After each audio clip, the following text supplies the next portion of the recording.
Hi, friends. This week, we're celebrating another YouTuber. This weekend is my friend Paula's birthday.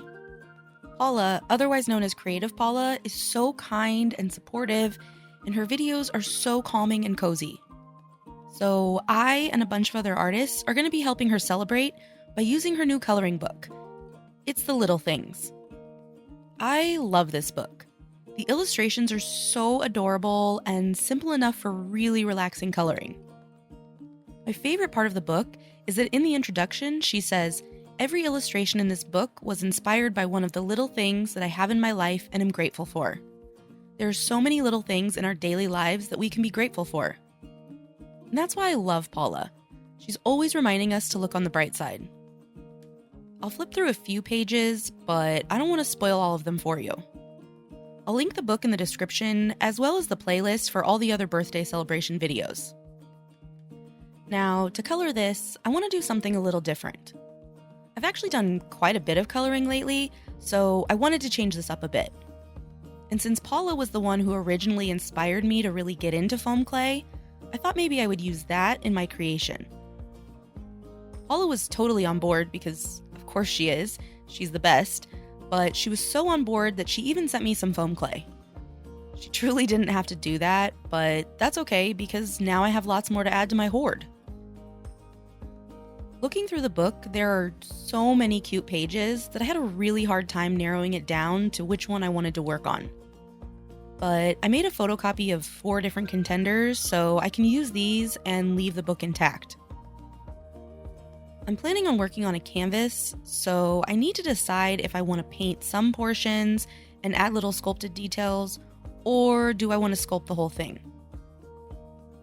Okay, I think I've decided. I'm going to work on this space otter. Let's open this clay and plan out the colors. There's so much packaging. Okay, so I want some sort of spacey galaxy colors. Maybe like a purple, this magenta, a blue, and one more. Maybe this turquoise.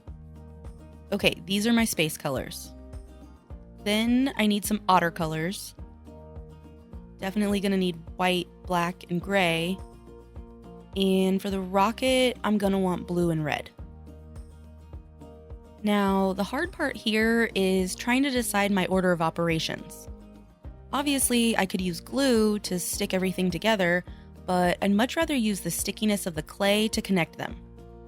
But some pieces are gonna need to dry a bit so they're firm and don't squish. I'm going to start by putting a silicone mat over the drawing, and that way I can try to match the size and shape of the drawing as best I can. I'm going to have to hand shape the clay for each part. I love foam clay, but one of the drawbacks is that it's very sticky, so it can be hard to cut into exact shapes without little dangly pieces. I think I'm going to start with the smaller features like his face and feet. Later, when I create his body, I can just stick them on top. And if none of this makes sense yet, since you're not inside my brain, don't worry, it will. I'm sculpting little feet and testing them against the picture to make sure the sizing is right.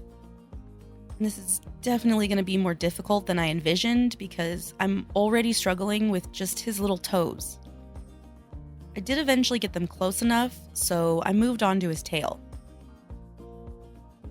This was easier to create shape-wise, but I was also thinking about how it was going to connect to his butt, so I focused a lot on making the top flat. And as a result, the actual tail isn't pointing in the right direction. That's fine, I can handle that. For his cheeks, or maybe it's his mustache, I don't know, he has these like fur tufts on the outside, so it's a little harder to sculpt. But I really wanted to keep them and not simplify the shape because I wanted to keep him as close to Paula's original vision as I could. Plus, they just make him look really cute and fluffy. Then, for his bottom lip, I made a tiny oval and added a teeny tiny bit of a red oval for the tongue. Then, using the picture underneath for placement, I connected them all while they were still wet. Well, not wet, but not dry. I just don't like saying moist. Ugh. I added the little nose of peachy pink on top. Then I set the whole thing aside to dry. I wanted them firm before I add anything else so that I don't risk smushing or misshaping them. I moved on to the star that he's holding, and I think I'm going to sculpt the arms around it, so I want the star to be nice and dry before I do that. I apparently forgot 2 things. 1, I am god-awful at sculpting stars by hand. And 2, I made 1,000,000,001 clay stars recently, and surely I have 1 left over that I could have used. Oh well, after a few really awful attempts, I ended up with something vaguely star-shaped that I think I can make work. So next, I moved on to the rocket. Since the body of the rocket is going to be metal, I need to mix up a light gray. Lighter than that. Foam clay is so soothing to squish, like I could mix clay all day. Could that be a job? Foam clay color mixer? Finally, with a light enough gray, I made a little rectangle for the rocket.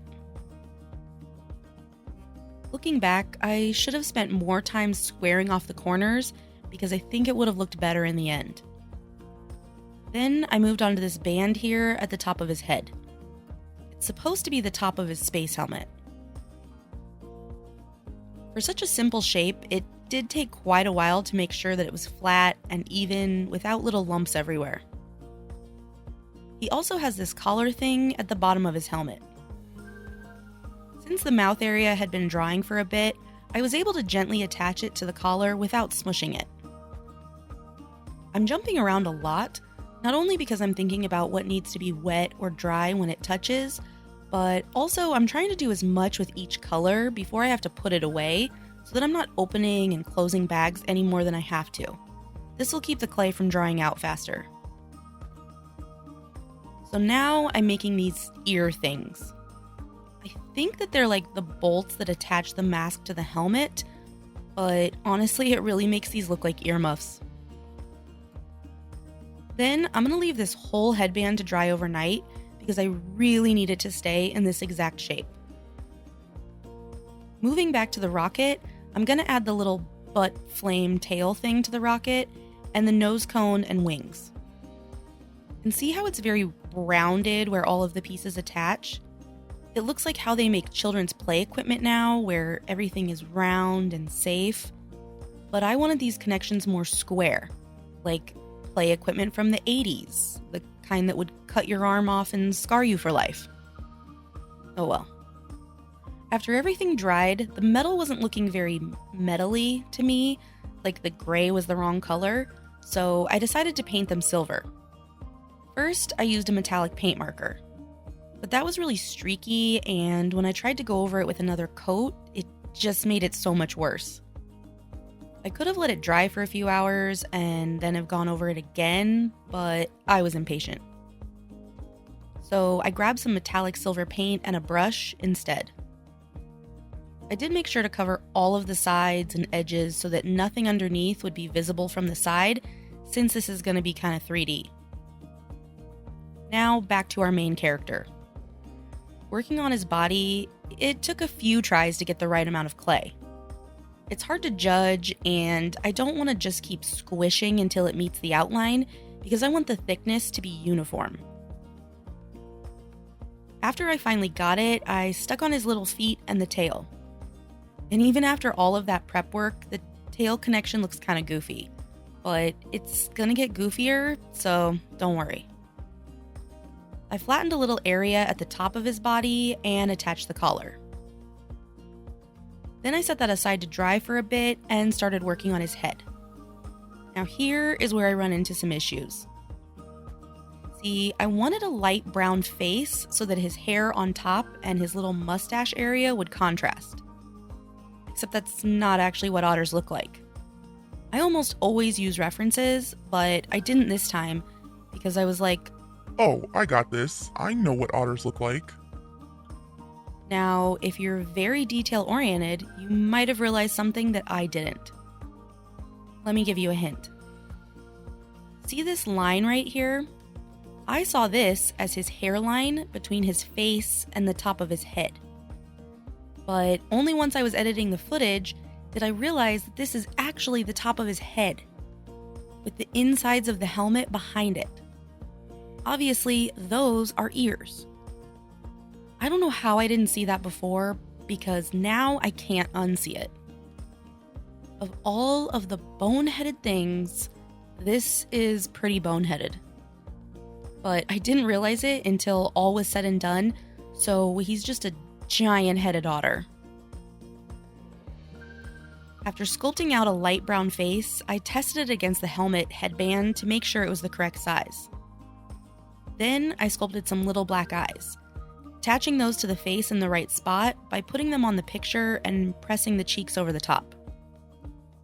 Then I stuck the whole thing onto his enormous face. Even at this point, I realized that he looks like an alien. But since I never realized my mistake, I reinforced that giant head by adding some giant hair. To cut the little hair tufts into it, I pinched it with tweezers and then used my fingers to sort of tuck away the ragged ends. Then I put that toupee on his big dumb head. And I added his helmet headband thing, making sure to squish it on really good.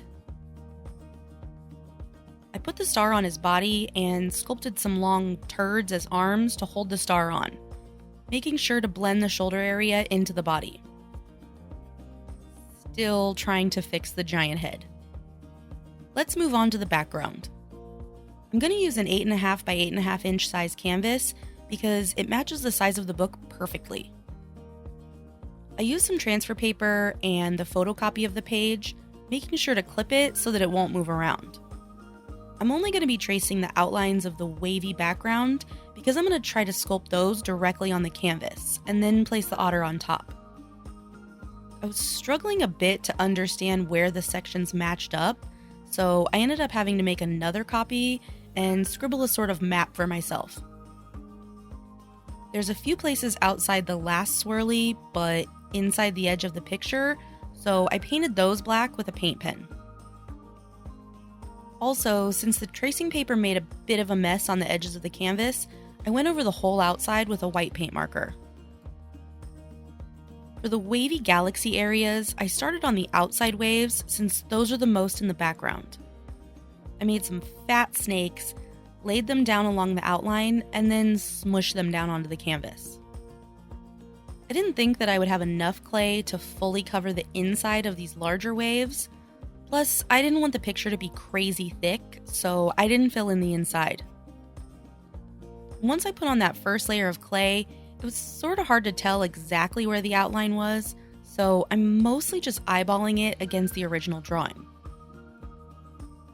Since the layers are pretty thick, I did let them dry completely between the pink and blue layers so that it wouldn't take years to dry in the end.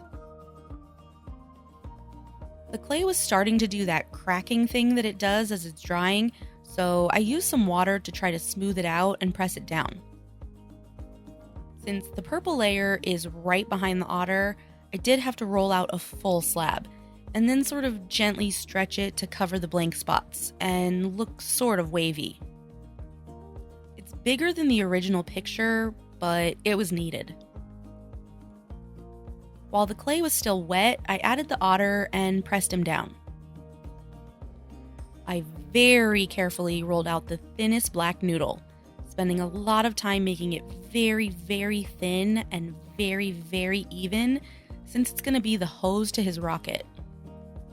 I tucked one end under the otter, looped it around, and then cut the other end where the rocket will be.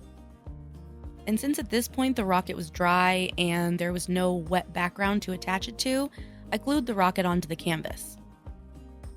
For the last few little details, I used some white clay to add the window to the rocket and these little circles, whatever they are. Honestly, I'm not really sure what they're supposed to be. Space bubbles? I spent a long time sculpting this little diamond shiny thing. And I tried to add little eye shinies with white clay, but the clay just wasn't sticking, and I knew if I kept trying, I would end up messing something up. So I waited until everything was dry and added the highlights with a white paint pen. Also, I think since the purple area ended up so large, the background looks kind of empty. So I added some tiny white stars with a pearly white paint. And finally, this guy is done. I love this guy, and I had such a good time making him. I definitely want to make like a million more of these. I have so many ideas now. And Paula, girl, this book is amazing. The illustrations are so cute, and I've been thinking all week about the ones that I want to color. I hope you had the best birthday. For the rest of you, I will link the playlist of videos and Paula's book in the description box so you can go check those out. What did you think? Thanks so much for watching, and I'll see you next time.